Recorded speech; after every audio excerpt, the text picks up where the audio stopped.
ډېره مینه او خلوص مې سلامونه او نیکې هیلې ومنئ خوږو دوستانو په دې هیله چې صحتمند او جوړ راته یاست ملګرو په نهمه جلسه کې موږ د فونولوژي یا د بیسک فونولوژي په برخه کې کار کړی و چې د جی حرف باندې موږ په لسمه جلسه کې کار کوو راځو د جی حرف ته د دې سمبول نوم جی دی غټ حرف په بارنیو کرښو کې کوچنی وړوکی حرف په لاندنیو کرښو کې لیکل کیږي د جی حرف د انګلیسي کلماتو لپاره د جیم یا د غاپ आवाज ورکوي کولی شي چې د جی کلمات د جی حرف هم په انګلیسي کلماتو کې د جیم आवाज ورکړي ملګرو دلته وایو مثلا د چینج په کلمه کې CHANGE د چینج په کلمه کې د جی حرف د جیم आवाज ورکو همداسې د جنرال په کلمه کې د گفت په کلمه کې د بیگ په کلمه کې او جج ملګرو د جی حرف د پښتو دری اردو ژبو کې د غاپ आवाज ورکوي مثلا د پښتو کلمې ته راځو د ګل په کلمه کې جی د غاپ आवाज ورکړ او د ډګر په کلمه کې ډی د جی د غاپ आवाज ورکړ د دری په ژبه کې مثلا د غاس په کلمه کې مثلا د جی د غاپ आवाज ورکړ او د گفتن په کلمه کې مثلا جی د غاپ आवाज ورکړ همداسې د اردو په کلمه کې مثلا د زندگی په کلمه کې جی د غاپ आवाज ورکړ او د لوگ چې اشخاص ته ویل کېږي د غاپ आवाज ورکړ راځو ملګرو د اول قاعدې ته د جی کله چې جی د وای سره یوځای ولیکل شي نو د انګلیسي په کلماتو کې جی وای د جیم आवाज ورکوي مثلا د جیم په کلمه کې مثلا د جوړ په کلمه کې د بایولوژي په کلمه کې او د رنجي په کلمه کې همداسې راځو ملګرو دویم قاعدې ته کله چې جی د او یو ای حروف سره راشي یعنی جی او راشي جی یو راشي او جی ای راشي د غاپ आवाज ورکوي خدا قاعده هم د انګلیسي حروفو د پاره د انګلیسي کلماتو د پاره وي مثلا د ګول په کلمه کې جی او راغله د غاپ आवाज ورکو د غم په کلمه کې جی یو د غاپ आवाज ورکړ همداسې د گیټ په کلمه کې جی ای د غاپ आवाज ورکو ای په اخره کې تلفظ نه کړی شو چې په ای کې ویلو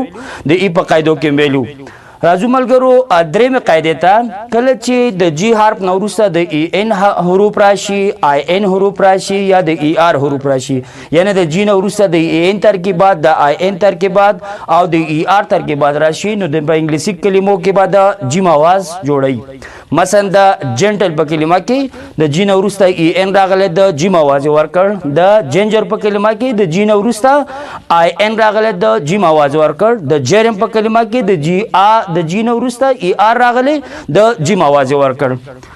راځو دوستانو د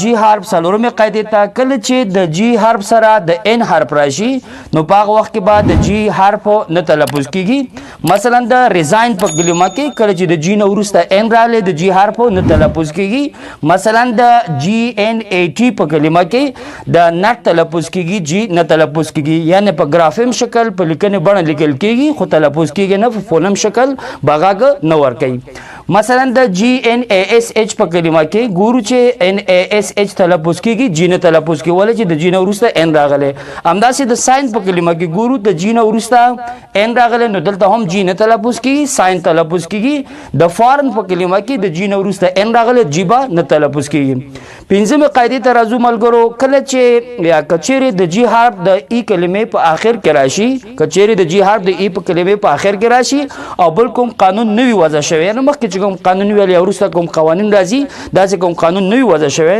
نو د غاپ غاګ یا د غاپ आवाज به جوړوي مثلا ای ډبل جی د ایک کلمه په جی باندې ختم شوی نو دلته د غاپ आवाज ورکوي د حق کلمه په جی ختم شوی د غاپ आवाज ورکوي همداسې د بیگ مګ او دا کلمه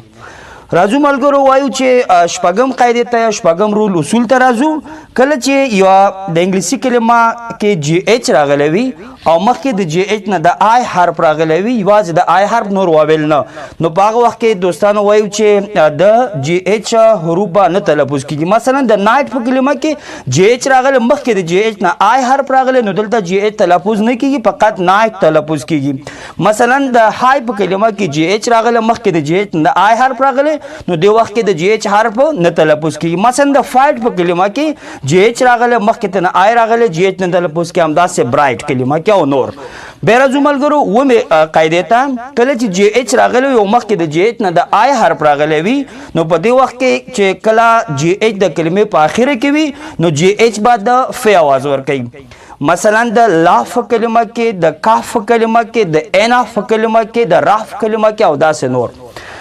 جی ایچ کله د پښتو دری لپاره موږ استعمالو دا چې په انګلیسي کې د غین حرف نشته نو موږ دوه حروف جی ایچ سره یو ځای کوو د غین आवाज به ورکوي مثلا دغه که پښتو دری او داسې نور ژبو کې غین ته زموږ ضرورت وي نو موږ د جی ایچ نه استفاده کوو مثلا د افغان په کلمه کې جی ایچ د غین आवाज ورکو د غفار په نوم کې جی ایچ د غین आवाज ورکو همداسې د باغ په کلمه کې جی ایچ د غین आवाज ورکو همداسې د غزل په کلمه کې چې دری کلمه ده یا اردو همداسې نور ژبو لپاره نو د غین आवाज ورکړ د داغ په کلمه کې جی ایچ د غین आवाज ورکړ راځو د ایچ حرف ته دوستانو د ایچ حرف یو بېغږه حرف دی چې غټ ایچ په برنیو کرخو کې کچھ دی ایچ هم په برنیو کرخو کې په دغه شکل نوم ایچ دی ایچ د انګلیسي حروفو لپاره یا د انګریزي حروفو لپاره د هي आवाज ورکوي مثلا هن هوم هوټل همداسې ایچ حرف د پښتو دری کلمو یا اردو کلمو لپاره د هي حلوا او هي دوسترګې هي لپاره استعمالیږي مثلا د حکیم په نوم کې حکیم حشمت همدرد د حکیم او حشمت په نوم کې دغه هي आवाज ورکوي د حلوا ولا هي او د همدرد په نوم کې د دوسترګې هي आवाज ورکړ راځو ملګرو د ایچ حرف ته کله چې د ایچ حرف د ای سر راشي یعنی ایچ راشي نو د پښتو دری خزینه نومونو لپاره بالخصوص زیاتر اوقات یا زیات وختونه کې د پښتو دری د خزینه نومونو لپاره یا د عربي د اردو وغیرہ د ایچ حرف یا حروف د هي لپاره استعمالېږي وسترګې خې لپاره هي لپاره مثلا د خدیجه په نوم کې ګورو چې په اخره کې هي راغلی دی وسترګې هي نو ایچ ته استعمال شو همداسې ساجده امینه ملګرو کچېرې خزینه نوم د الف زر ای په حرف ختم وي نو د ای حرف ورته استعمالیږي د الف زر ا په आवाज باندې ختم وي وبخې ملګرو راځو مثلا د اسماء کلمه کې ګورو د اسماء لپاره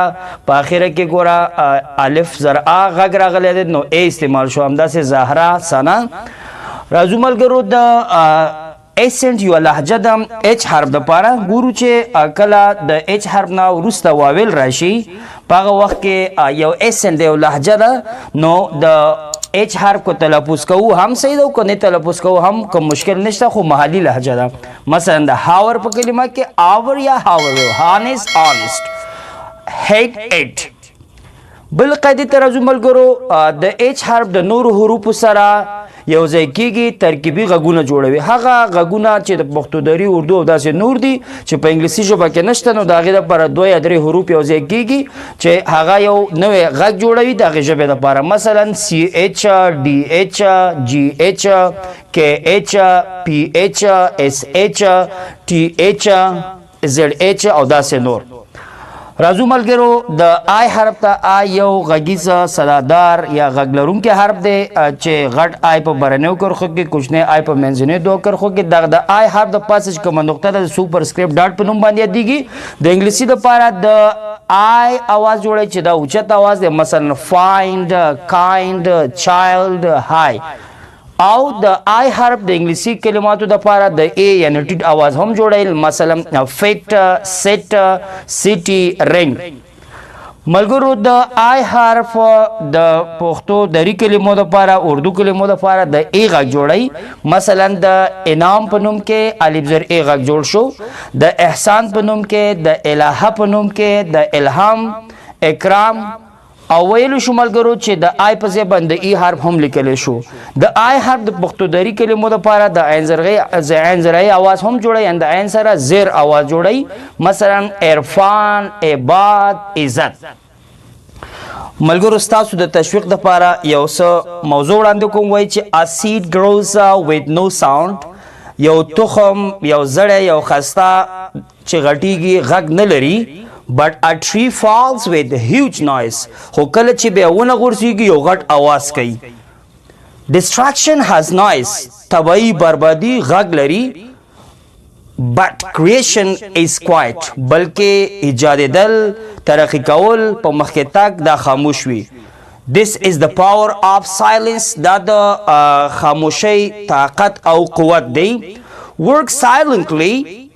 to reach to your goal. په خاموشۍ سره کار وکړئ چې خپل اهدافو ته ورسېږئ. څوک به څه وایي د خلکو په خبرو پسې به نه ګرځئ.